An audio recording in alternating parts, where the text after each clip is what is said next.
Hey, just want to give a quick disclaimer real quick. So, this was originally not a series, it was a school project, and just like half an hour of me talking uninterrupted. So, certain comments I make throughout the series don't make sense without that context. So, yeah, now you know. Hope you enjoy.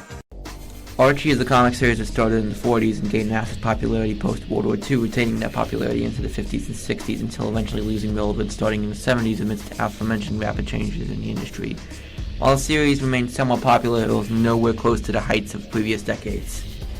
Predator was a 1987 sci-fi horror movie starring Arnold Schwarzenegger that gained massive critical and commercial success. Its sequel, Predator 2, was far less successful, and the series would go into a state of dormancy from here. By the 2000s, both series had largely been relegated to irrelevancy, both being icons of bygone eras. So, in a desperate attempt to revitalize the two brands, they crossed over in a comic titled Archie vs. Predator. Unfortunately, there was just one problem.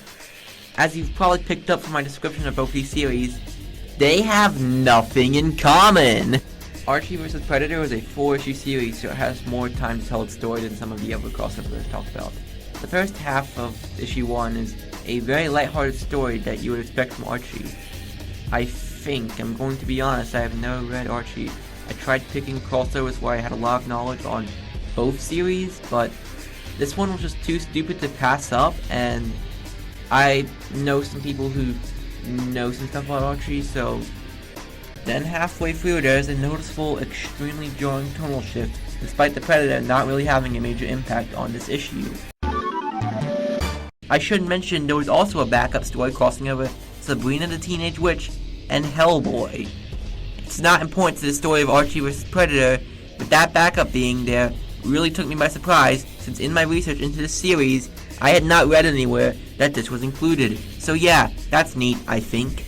So anyways, issue 2 starts off normal until abruptly having a man's head get blown off by the Predator, though he's off screen at the time. The Predator, not the man. The characters then try to escape the Predator, and during this escape attempt, there is a cutaway gag for no reason. It serves no purpose to the plot.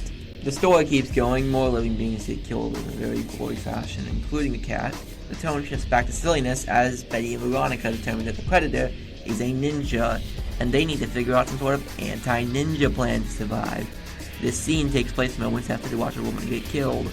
More people get killed after this, and the issue ends with a backup story crossing over Archie and the Mask.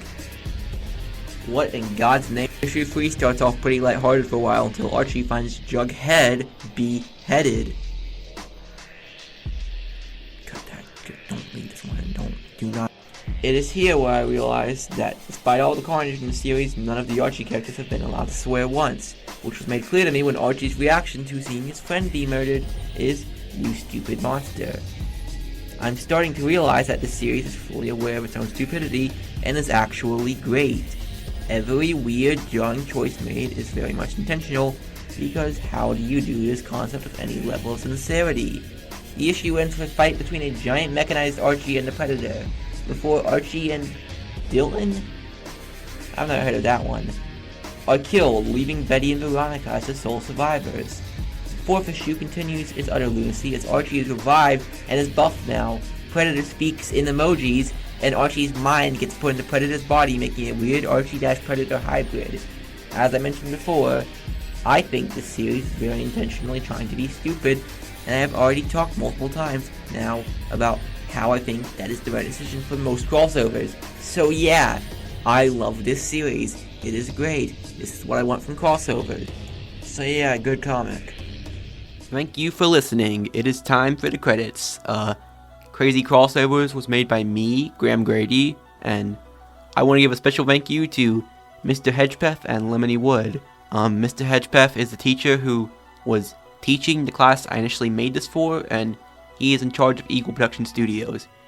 In basically every way, he is the reason you are hearing this right now. So yeah, thank you to him, and thanks to Lemony Wood for doing a lot to help me with getting this out publicly and figure out where to go from here.